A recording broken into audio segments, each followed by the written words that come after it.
Perhaps you could tell me some, exact poems or musical projects that you may be thinking about. Yeah. No, you asked about the poetry of eyes. Go ahead. It feels like more and more people. Well, it's true. It's true that more and more people are leaving at a faster rate. But even before the pandemic, in 2019, I had an existential crisis about what I was doing in Beijing, and I was wondering if I should leave because I'd seen so many other people leave. And then you left in 2020, and every departure feels more and more like a betrayal. And with each one that happens, I feel less forgiving of the people who leave. And I've got to channel those feelings because I don't mean that literally. I'm not like No, it's good. It's good. A good um, way of looking at it. I'm not bitter, but like I told you, I consider I think of it as a death in some ways. I can't believe even now that I'm conversing with a ghost. Um, and your departure, of course, you know this, inspired a Poetry X Music piece called "The Devil." Couldn't think um, possibly why. I think through creative work, I sort of work through how I feel about a lot of things, and this in particular. I think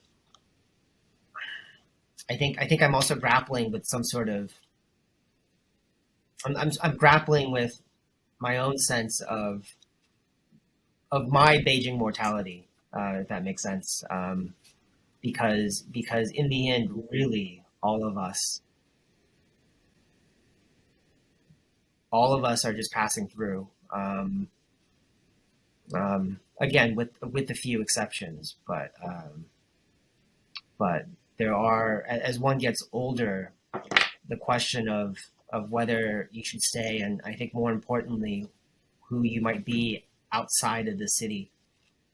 What can you do? What purpose can you find somewhere else? Do you even fit in wherever you came from?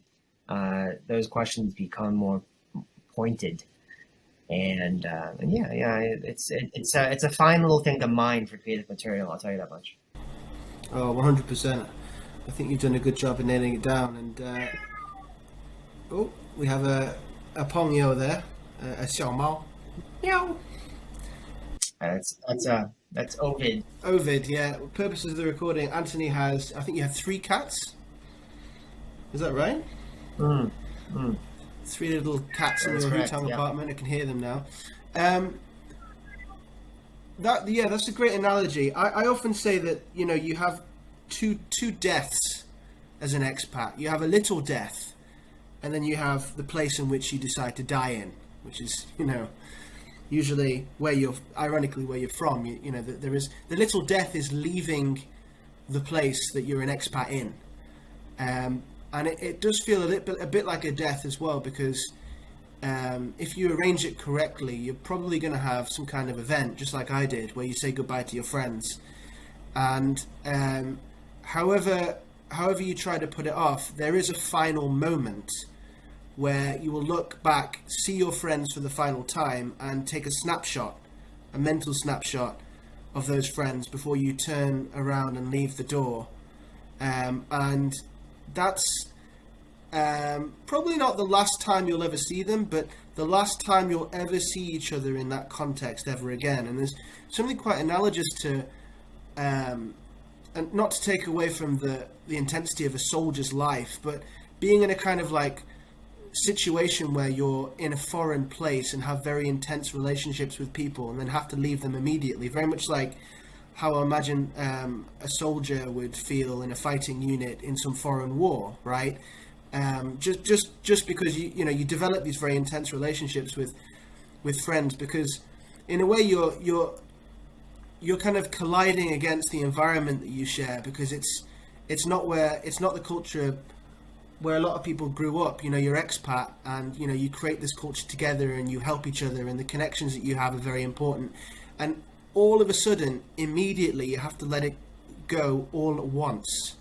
And everybody that you leave behind ossifies in their youth, in that moment, in that snapshot. And I think that that is a very inspiring thing. It's also very sad, and it is a bit like a death. So I would agree, and I can say that, as it were, posthumously, in agreement, on my side of the world. And that's how it feels. I'm very lucky to have moved over with my girlfriend Ofeli, because she is an old hand as well, Beijing hand. She was there for 12 years, so we frequently have discussions about it. So to summarize that, I think that even though you have the implicit sadness, that's also a creative gift, isn't it? Because you have this very very compelling and sad and interesting narrative of the expat, you know, and about leaving and all the sights and sounds and smells of the place that you occupied. Sure, sure. And those change, and poems are snapshots, and that's why it's so important, I think, to write it down, because you need to crystallize that.